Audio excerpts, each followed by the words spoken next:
Good evening and welcome to The Breakdown. I'm Tara Setmayer and this is the Rick Wilson. Rick, good to see you.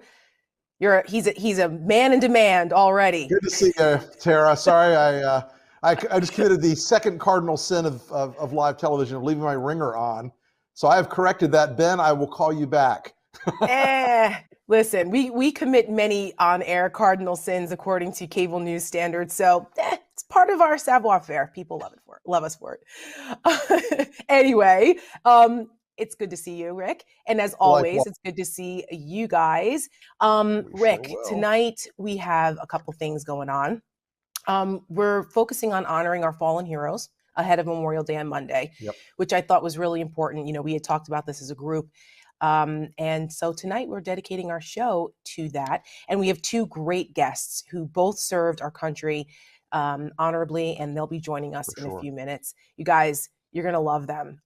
They're both dynamic in their own ways and bring decades of service. So looking forward to that conversation.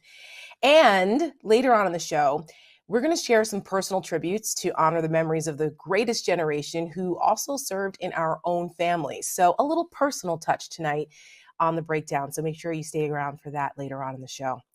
Our first guest tonight is Dan Barkhuff. He's a former Navy SEAL and president of Veterans for Responsible Leadership. Dan, thank you for being here with us tonight on The Breakdown. Tara, thanks for having me. You know, it's kind of hard to follow a video of Donald Trump, but I'll try to do it by not being a slobbering idiot. The bar is set pretty low. I think you can manage it, Dan. I'm hoping so. You know, Dan, but I hope, Dan, just, you know, you're kind of an underachiever, I've noticed. So, you know, nothing like Harvard Medical School, the Navy SEALs, and the Naval Academy. I think you could be woken up out of a sound sleep and be better than Donald Trump. Well, you know, we keep our fingers crossed. Oh my goodness. Well, since, you know, Rick gave you your proper accolades there, and, you know, you are also a physician on top of being a Navy SEAL, Harvard trained. But I wanted to talk to you.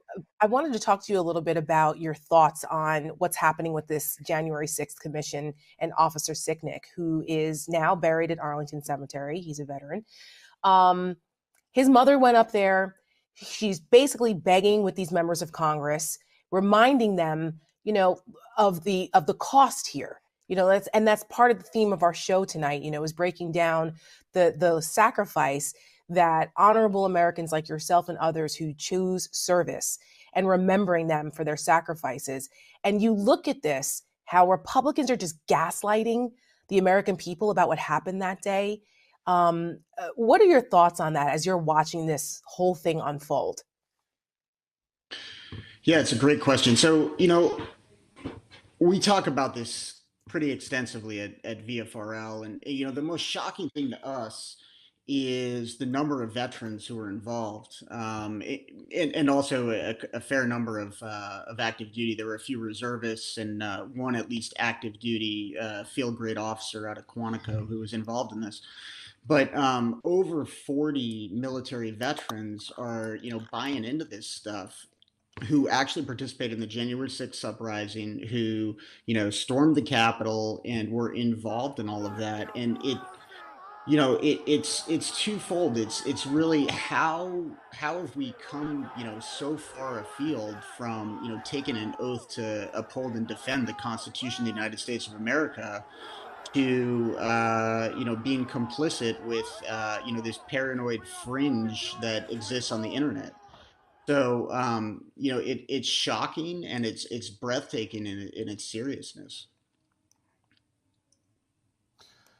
It really strikes me, Dan, as one of those things where, as you said, you know, where do you go from taking that oath of office to serve this country, even after you're out of uniform every day, to charging the steps of the Capitol in an attempt to overthrow a small d democratic election. It really is kind of a stunning moment. And your group, Veterans for Responsible Leadership, has been very active in sort of calling on current serving military members and veterans to step up and to be, to live up to that oath. I really admire that. I think it's a fantastic part of your mission.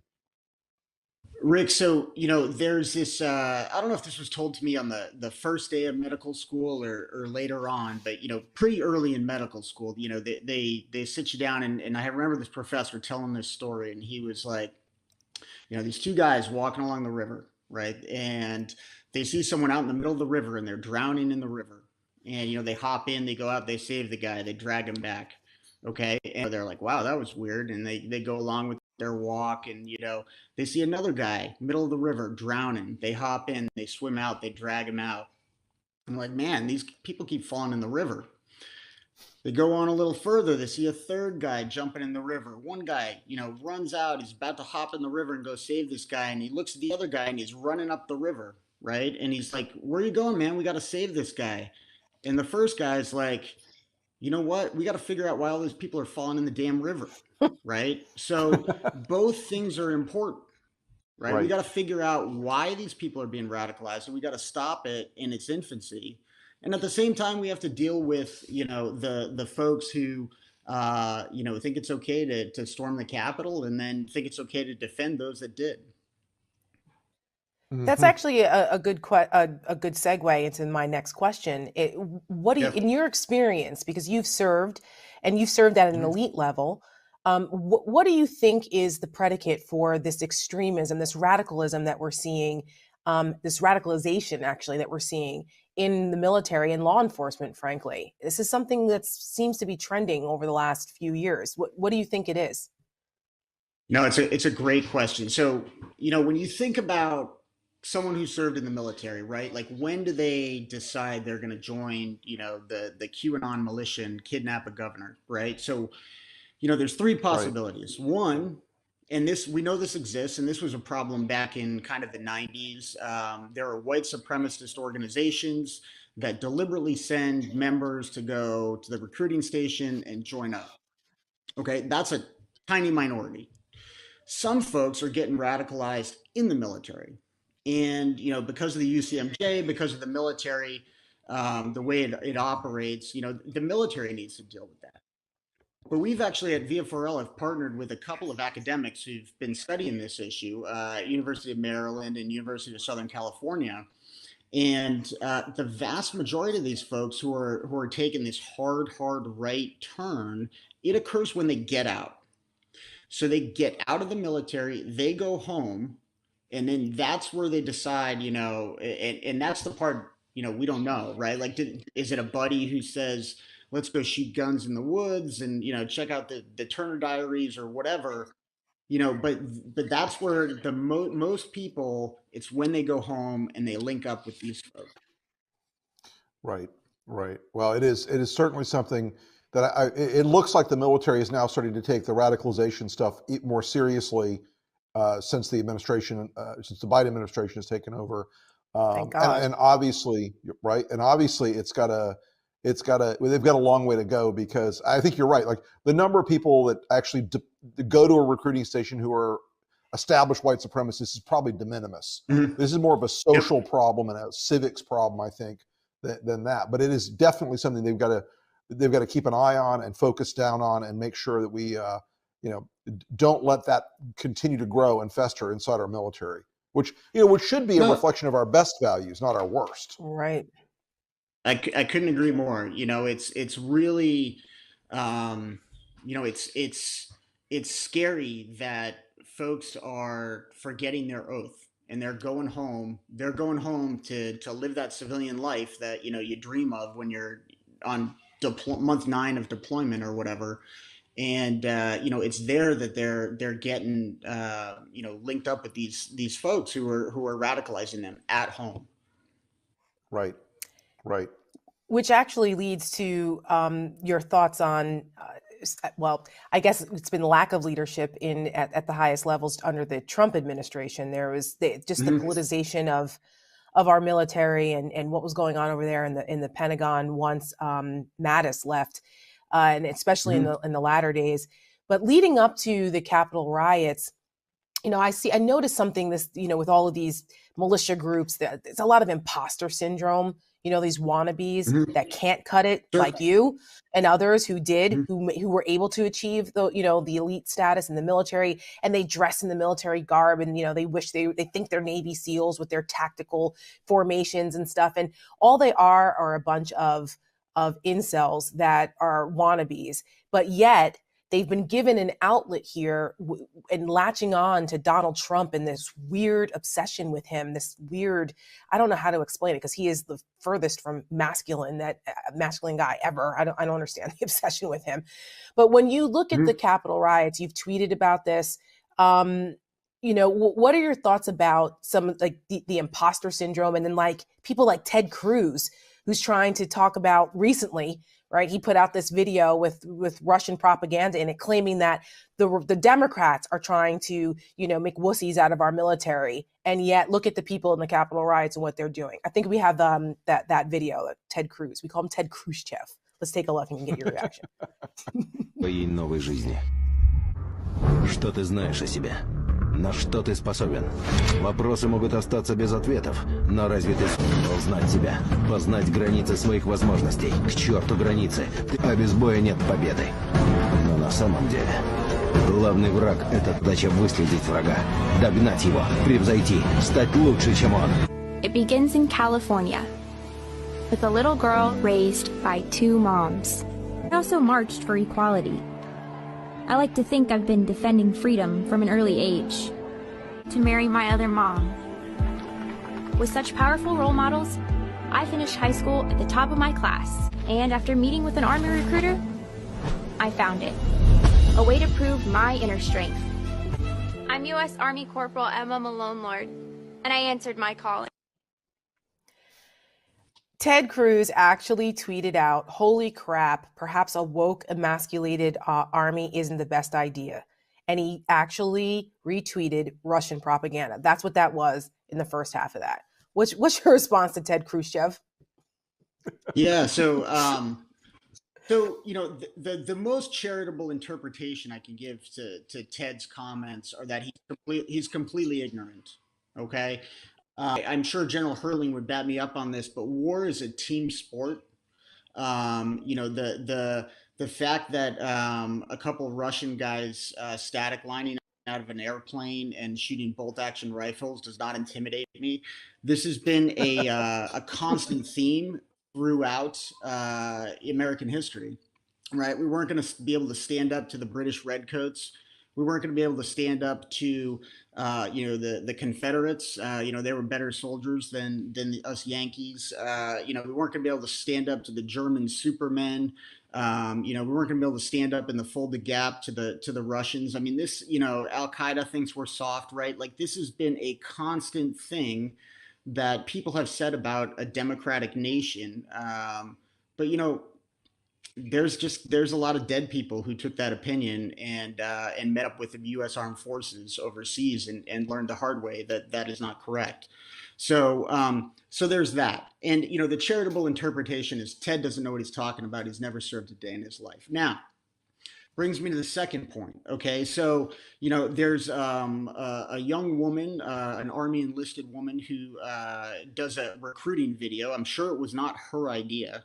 I'm sure she was approached. And, do you think our military is better served by all sorts of folks who volunteer to be there? Right. So 1973, we get rid of the draft. There is no more conscription. We now have people who volunteer and want to be there and want to serve and want to be a soldier. That is better. That's better. There are problems with an all-volunteer force. And, there are people who get PhDs about, all the problems with the volunteer force. But truth be told, we are better off with men and women in uniform who want to be there. That's right. I think that's fair to say. And Ted Cruz. One of the things I observed was, Ted Cruz, speaking of emasculated, Donald Trump walks around with Ted Cruz's pecker in his pocket every day. I mean, Donald Trump told Ted Cruz his dad killed JFK and his wife was ugly. Ted Cruz has zero room to talk about emasculation anywhere at any time. That's right. So, can't even defend his own wife. Yep. Never mind standing post with a rifle. I don't think so. Yeah. Go ahead, Rick, before we wrap it up. No. Yeah, I just wanted to thank Dan for being with us tonight. It's always terrific to see you. And Veterans for Responsible Leadership does amazing work. And this is a great time of year in the great state of Vermont. It's about to be beautiful there.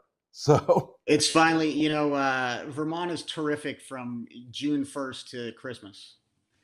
And then it's still pretty exactly. Good, Well, Dan, thank you we again, Dan. you. We appreciate you being with us. Thank you so much. Take care. Good night. If you'd like to know more about Veterans for Responsible Leadership, visit VFRL.com. First, we want our next guest. He's amazing. He served 37 years in the Army, retired as commanding general. He commanded the U.S. Army in Europe and the 7th Army. And I am so pleased to welcome my friend, Mark Hertling. He will not let me call him Lieutenant General. So for those who don't yell at us if we don't call him General Hertling, he prefers to be the colloquialism of Mark. Mark, welcome. Hi, Tara. How you doing, Rick? What's going on? Hey, Mark. Good to see you again. I could call you Dr. Hertling. Lovely. Right, we could call him Dr. Hertling. Yeah, you should have kept going with Dan. I was enjoying what he was saying. It was great. He is a pistol man. I love that guy. He really is. Really I wanted to ask you about Eric Greitens in Missouri. I didn't get to that. Oh, you should have. Don't do that. The SEAL community has feelings on that. Oh, yeah, they have a lot of feelings about him and a couple other SEALs too, as I know. But I'm originally from Missouri, so I know their politics have gone pretty far south. Yeah, I think they're trying to redo the Dred Scott case right now, to be honest with you. It's funny, but it's not, Yeah, no, right? Not. They might. Lordy. Good Lord. So Mark, the reason why I said we could call you doctor is because you recently got your PhD. So I was just giving you the proper accolades that you deserve because you're extraordinary. So we wanted to talk because, our theme tonight is about Memorial Day and honoring our men and women who have given their lives in service. And, given your command, the time that you spent in Europe, I personally requested you because you have such amazing knowledge about those hallowed grounds where our soldiers fought World War II.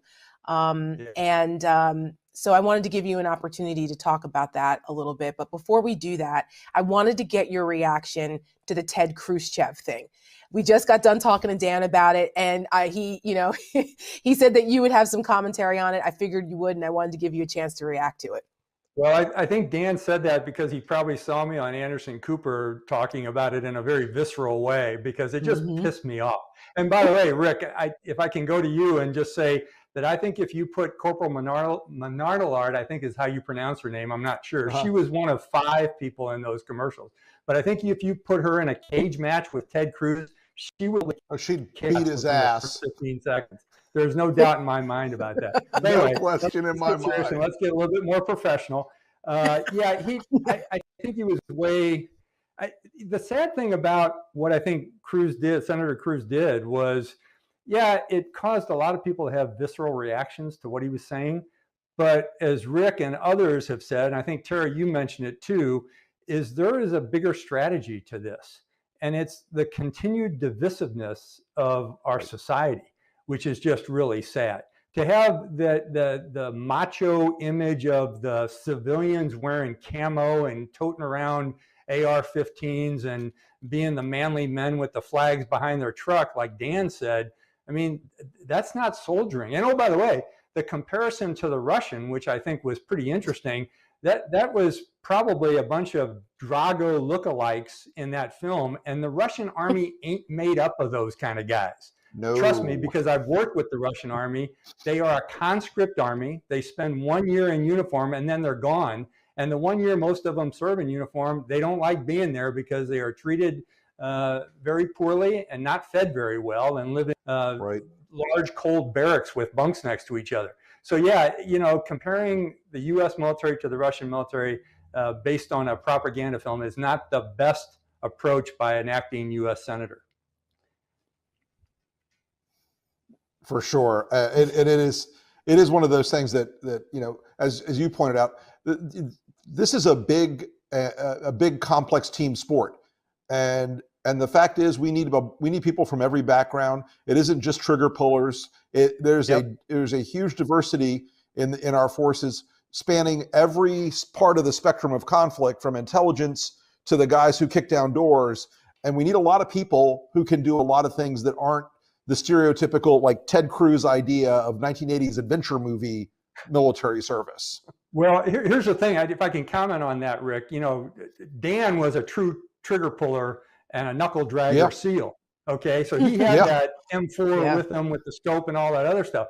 This corporal that Cruz was making fun of was a trigger puller too, except she's pulling the trigger on a Patriot missile.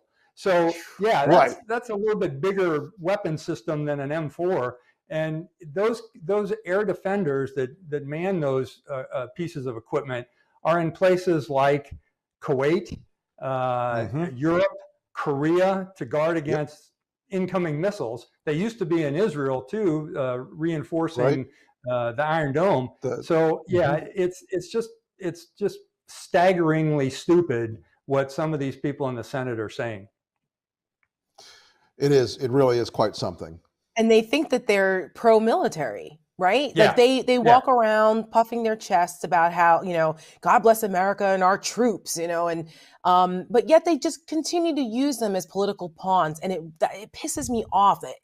This era of Trump has really diminished a lot of that, a lot of our reverence for the military, like, you know, like they're little, you know, G.I. Joe men to put on a board. It's just so unbecoming and disrespectful to those who actually do serve, especially from a wuss like Ted Cruz. Like, that makes it just adds insult to injury. But speaking of adding insult to injury, I wanted to ask you, Mark, if you are familiar with this guy. He's retired, Douglas McGregor. He's on the West Point visitors board. But based on your chuckle, I'm assuming you're familiar with him. Yes. Yeah, I'm very familiar with Colonel retired McGregor. We were peers for a while. And in fact, he was with the 2nd Cavalry Regiment when I was with the 1st Cav in 1st Armored Division during Desert Storm. So I watched Colonel McGregor do his thing, and he's a unique individual. Let's just put it that way. Not very well accepted by his peers. Yes, and the reason why I brought him up, he does not work and play well with others. Well, I can see why, based on some of the comments and things that he's made since retirement. I don't know what he did when he was active, but since he's been out, he's been really outspoken about some pretty white supremacist type things about immigrants and white replacement theory, and he's been unapologetic about that. And CNN's K-File, by the way, the guy who runs K-File, Andrew Kaczynski, was an intern in the office that I worked in Congress. So it's really great to see him uncover all these great videos and things. But anyway, the K-File uncovered this interview of him talking about white replacement theory, and that's the goal of Democrats, is to bring in all these brown people and all these others that are not European to replace us, and it's pretty horrific. But he's on the West Point, the Military Academy Visitors Board. It's a presidential appointment, shocker, appointed by Trump. What do we do with this guy? What happens here? Well, he is on the board, as well as a couple of others that former President Trump appointed that are a little bit out there. You know, when you talk about the visitors board at West Point, they are there to really design and help the superintendent of the academy have the best possible character development and leadership development, as well as academic and sports program as they possibly can. So when you have characters instead of those forming character development, you're going to have problems.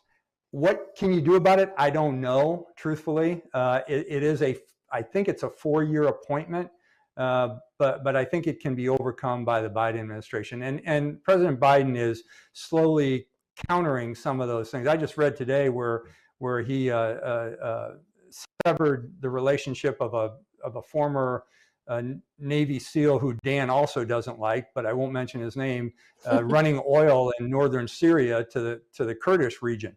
under a very tenuous project that he worked through the State Department.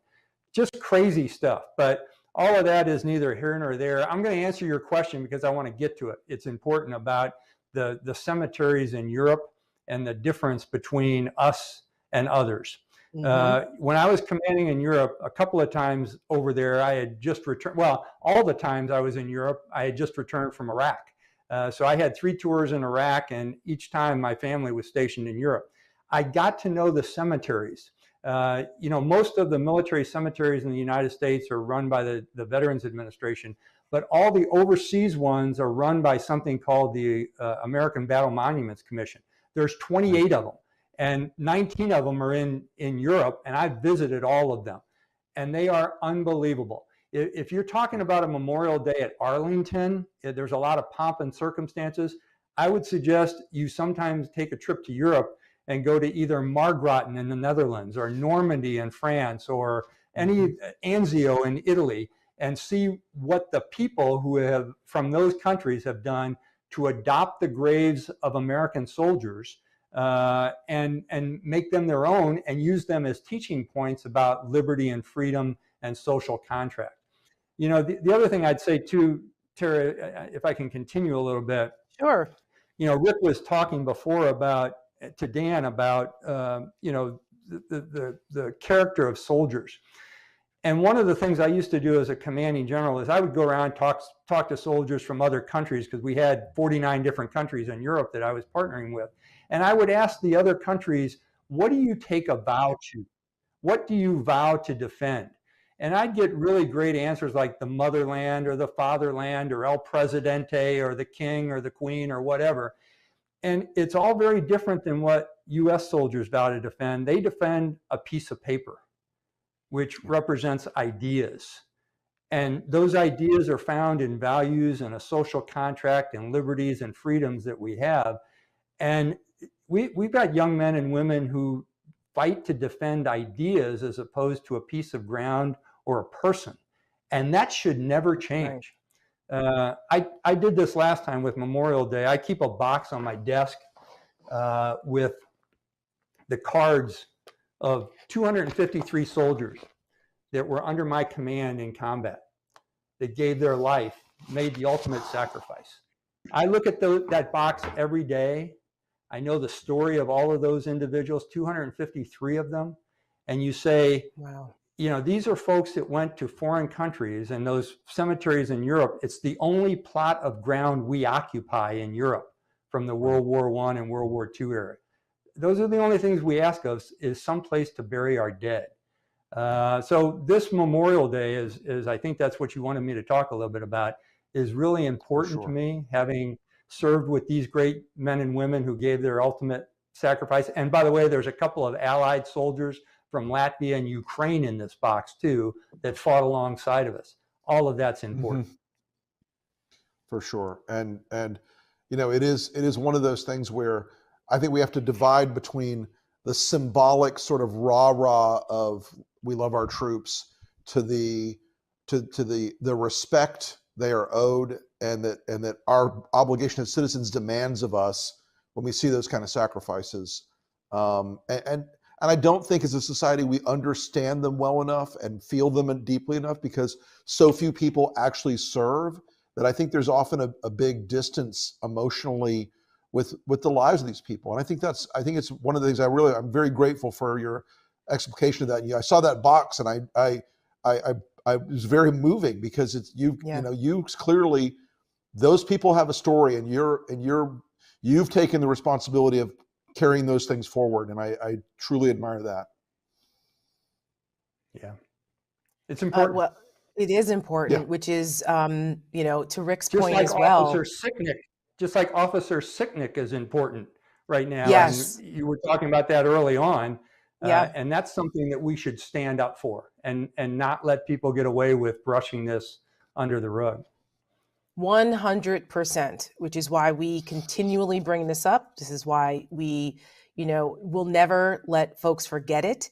That's why we wanted to do the show tonight and honor Memorial Day properly. You know, it's not just about barbecues and opening the pool and sales and, you know, the commercialization of Memorial Day, I think is a bit disrespectful to some degree.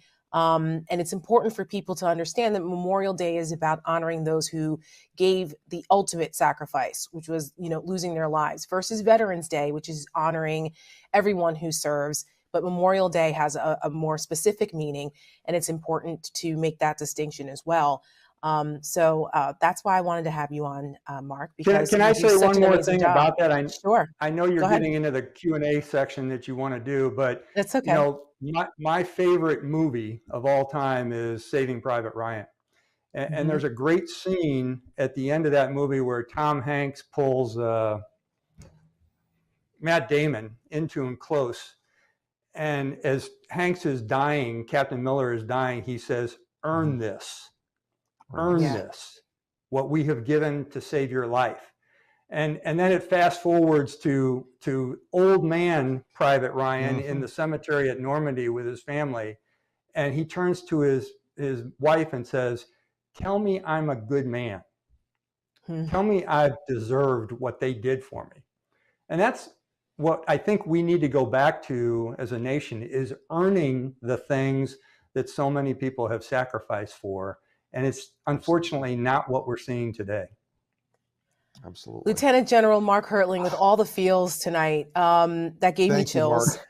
Thank you so much. We appreciate your service, and we will have you back. I was going to ask you about your love of pink, because we share our affinity for pink, and I saw that you tweeted about her, but I didn't want to end it. You had such a solemn note. I didn't think it was appropriate, unless you want to comment. If you haven't seen that documentary on Prime, watch it. It is unbelievable. She's phenomenal. She is really phenomenal. But yes, we can end on a happy note. Let's do that. Yes. Okay? I love that. I love that. Thank you, Mark. We really appreciate you as always. He's a well-rounded guy. Keep doing good things, okay? Thanks, sir. Mark. We will. We appreciate you. Okay, take care. See, I wanted to show the softer, gentler side of Mark Hertling. I know. I was like, I did not peg him as a Pink fan, but hey, the guy knows good music and talent. I love it. I love it. You wouldn't know that I love Norwegian death metal. Oh God. Maybe we should open the show with that next time. That's it. You got to pick out your favorite one, or maybe we'll end the show on your favorite Norwegian death metal band. Something that I felt very passionate about and that I wanted to do, and give our crew an opportunity to honor their family members as well. But so as Memorial Day approaches, the crew here at The Breakdown, they've taken some breaks from their usual work, producing our show, to remember those who served in our own families, a few of whom we've recently lost. Right. And while Memorial Day is all about remembering those who died in the line of duty, as I was explaining earlier, the difference between Memorial Day and Veterans Day, but we think it's incredibly important now more than ever to honor those who've put their lives on the line for our Constitution, our democracy, and us. So tonight, I want to honor my grandfather, Emil Hugo Setmayer. He's a retired captain. He served 39 years as a police officer. He also served in World War II, and he was a volunteer fireman for 70 years. And he did pass away in 2016. But what you're seeing right now is a tradition that my grandfather engaged in every Memorial Day weekend.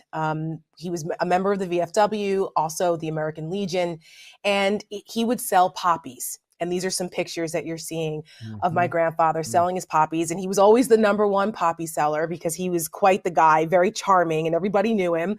But I thought it was important for people to understand why this was important. Because to Rick's point earlier, sometimes we lose the significance of these momentous times and these traditions in our country, particularly as the greatest generation is dying off. I want to make sure that in my family that those traditions stay alive. So a little history on why poppies, for those who don't know. So after World War I, the poppies flourished in Europe. And scientists attributed this to the growth in the soils because of lime from the rubble left behind by the war, particularly in France and Belgium. They became enriched with this. And from the dirt and mud grew these beautiful red poppy fields. And the red poppy then came to symbolize the bloodshed during battle following the publication of this wartime poem called In Flanders Fields.